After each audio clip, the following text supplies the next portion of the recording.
है किसान मेले में किसानों को संबोधित कर रहे हैं। उपस्थित महानुभाव, उपस्थित माताएं, भाइयों बहनों, आज इस क्षेत्र में हम लोगों को कई कार्यक्रमों में भागीदार बनने का अवसर प्राप्त हो रहा है। अपनी युवावस्था अधिवक्ता के माध्यम से समाज सेवा के लिए समर्पित करने वाले स्वर्गीय राम प्रताप सिंह जी के नाम पर मार्ग का नामकरण और यह माथावारी में उनकी दिव्य प्रतिमा की इस लोकार्पण कार्यक्रम के साथ ही संस्थान से जुड़े हुए अनेक कार्यक्रमों का आज यहां पर आयोजन हो रहा है। मैं सबसे पहले श्री संजय सिन्हा जी को और उनकी पूरी टीम को समर्पण भाव के साथ लोक कल्याण के इस पथ का कई वर्षों से बिना थके, बिना रुके, बिना डिगे आगे बढ़ाने के लिए हृदय से धन्यवाद देता हूं और उनके पूज्य पिता के प्रति अपनी विनम्र श्रद्धांजलि अर्पित करता हूं। हम सब जानते हैं कि इनका परिवार यहां का एक प्रतिष्ठित परिवार है। अपनी सज्जनता के लिए, अपने लोक कल्याण के कार्यक्रमों के लिए इस परिवार की यहां पर ख्याति रही है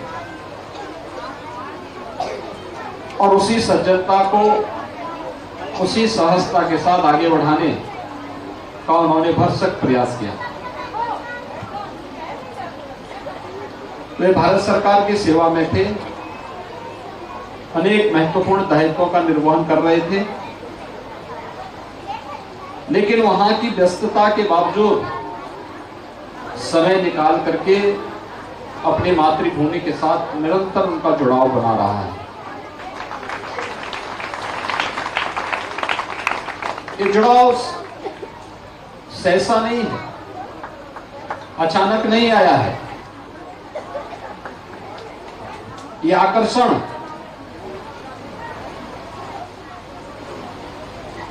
किसी स्वार्थवश नहीं है। ये जननी और जन्मभूमि के प्रति वही आकर्षण है जिसकी प्रेरणा मर्यादा पुरुषोत्तम भगवान श्री राम ने हजारों वर्ष पहले हम सबको दी। हम सब जानते हैं, जब लंका पर विजय प्राप्त करने के उपरांत भगवान राम लक्ष्मण से कहते हैं कि अब हमें वापस अयोध्या जाना चाहिए क्योंकि भरत वहां हमारा इंतजार कर रहा होगा।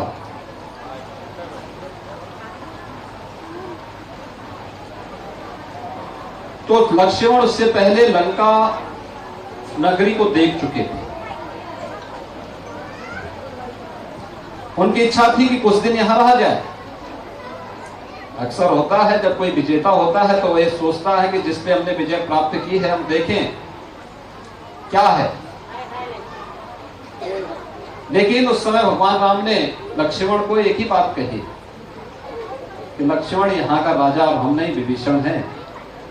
याद रखना, हमने विभीषण का सेतुबंध के पहले ही अभिषेक कर दिया है। और फिर उसके बाद उन्हें एक उपदेश भी देते हैं कि अपि स्वर्णमयी लंका नमे लक्ष्मण रोचते जननी जन्मभूमि से स्वर्गादपि गरीयसे। कि जननी और जन्मभूमि यह स्वर्ग से भी बढ़कर के है, इसकी कोई तुलना नहीं हो सकती है। और यही आकर्षण, यही संस्कार उन्हें इस माथावारी से, बढ़िया चौक से जोड़े हुए हैं, जो निरंतर यहाँ पर अनेक रचनात्मक कार्यक्रमों के माध्यम से यहाँ पर महिलाओं की स्वावलंबन का भी कार्यक्रम है, उनकी आत्मनिर्भरता का भी कार्यक्रम है, बच्चों की संस्कारशाला भी है और ग्रामीण उद्यमिता के माध्यम से स्वावलंबन के पथ पर धीरे धीरे करके सीढ़ी दर सीढ़ी कैसे चढ़ करके आगे बढ़ा जा सकता है, उसका भी एक उदाहरण है। अगर हर गांव में इस प्रकार के कार्यक्रम हो जाए, हर जगह इस प्रकार के रचनात्मक कार्यक्रम आगे बढ़ने लग जाएं, तो परिणाम आएंगे। गांव हमारे प्रगति करेंगे, गांव और नगर विकास के पथ पर अग्रसर हो जाएंगे। विडंबना हमारी यही है, जो व्यक्ति एक बार गांव से शहर की तरफ गया, वापस मुड़ करके उसने गांव की तरफ नहीं देखा। व्यक्ति आगे बढ़ता है, पैसा कमाता है, लेकिन पैसा कमाने के बाद फिर उसके मन में एक लालसा आती है, और लालच इस बात को लेकर के कि आज उसके पास एक मकान है, कल उसकी इच्छा होती है एक और मकान खरीद ले। एक और मकान मिलने के बाद फिर उसकी इच्छा होती है कि वह एक कुछ और संस्थान खोल लें, फिर और संस्थान खोल लें। लेकिन धरती माता की अपनी जन्मभूमि के ऋण से वह कभी पूर्ण होने का प्रयास नहीं करता है। हमें सोचना पड़ेगा, और इसी को ध्यान में रख करके प्रदेश सरकार ने एक योजना चलाई है, मातृभूमि योजना। मातृभूमि योजना, कोई भी व्यक्ति देश में दुनिया में कहीं भी रह रहा हो, अगर वो अपने गांव के लिए, अपनी जन्मभूमि के लिए कुछ करना चाहता है, किसी विद्यालय के रेनोवेशन के कार्यक्रम को आगे बढ़ाना चाहता है, गांव में कोई कन्वेंशन सेंटर बनाना चाहता है, ग्राम सचिवालय का निर्माण करना चाहता है, कोई धर्मशाला बनाना चाहता है, कोई भी अन्य कार्यक्रम करना चाहता है, राज्य सरकार ने तय किया है कि 60% पैसा वह दे, जमीन और 40% पैसा राज्य सरकार देगी, और नाम उनके पूर्वजों के नाम पर हम लोग रखेंगे, बशर्ते वो विवादित नाम न हो। विवादित नाम नहीं है, हमें पैसा देने में और जमीन देने में, भूमि देने में कोई समस्या नहीं होगी, और बड़ी संख्या में लोग उसके प्रति आकर्षित हो रहे हैं। मुझे लगता है हर जागरूक नागरिक को इस योजना का लाभ लेना चाहिए। मैं श्री संजय सिंह सिन्नेर जी को और उनकी पूरी टीम को हृदय से बधाई देता हूं, अपनी शुभकामनाएं देता हूं कि उनके पूज्य पिता के आशीर्वाद से उनको उनकी मां के संरक्षण में और पाल जी जैसे मामा मिल गए तो आगे बढ़ने का एक अवसर मिल गया, और आज वे निरंतर अपनी इस आभा से प्रदेश को, प्रदेश के युवाओं को आगे बढ़ाने का कार्य कर रहे हैं। इस पूरे कार्यक्रम के प्रति मेरी शुभकामनाएं हैं, मंगलमय शुभकामनाएं हैं।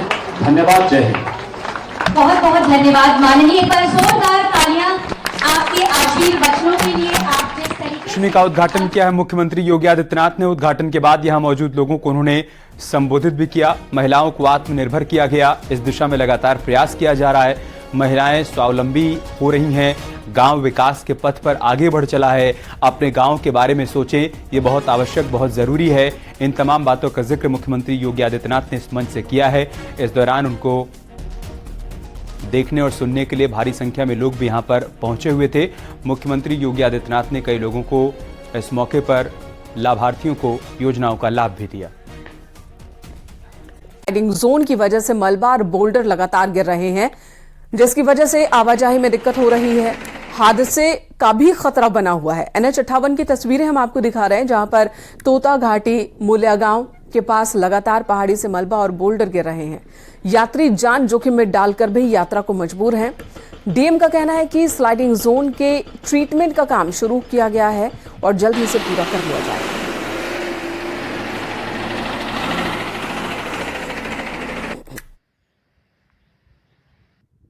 देखिए NH 94 में BRO के द्वारा 20 के आसपास चिन्हीकरण किए गए लैंडस्लाइड के पॉइंट्स, जिसमें कई लैंडस्लाइड पॉइंट्स उनके क्षेत्र में है, जो रोड उनकी है, और उसके अतिरिक्त जो अन्य NH के पास है रोड, उसमें भी चिन्हीकरण किया गया है। और कई जगह कॉन्ट्रैक्टर्स मोबिलाइज भी हो गए हैं, कुछ 2-3 जगह काम भी प्रारंभ हो गया है। हमने टारगेट दिया है कि आने वाली जो नेक्स्ट मानसून होगा उससे पहले सभी जगह लैंडस्लाइड ट्रीटमेंट का काम बरसात के दिनों में पहाड़ से सड़कों पर मलबा तीर्थ यात्रियों के लिए सिरदर्द बन गया है। लगातार बद्रीनाथ नेशनल हाईवे पर पीपलकोटी, मायापुर, टंगड़ी, पागलनाला के पास जाम लग रहा है। तीर्थ यात्री घंटों घंटों जाम में फंस रहे हैं। तीर्थ यात्रियों को भारी दिक्कतों का सामना करना पड़ रहा है।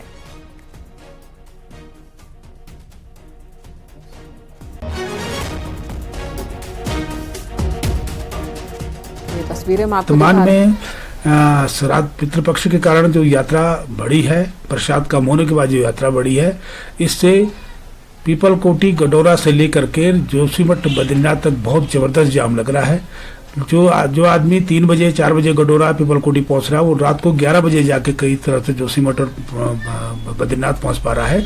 इसका मुख्य कारण यह भी है कि NH के पास जितना सड़क है, जो मलबा बरसात के दौरान आ रखा है, वो मलबे को हटाया नहीं जा रहा। अब इनको अलग से बजट चाहिए होता है या क्या चाहिए होता है, ये तो सोचने प्रश्न है। लेकिन जब तक BRO के पास था तो कम से कम BRO मलबा तो हटा ही देता। और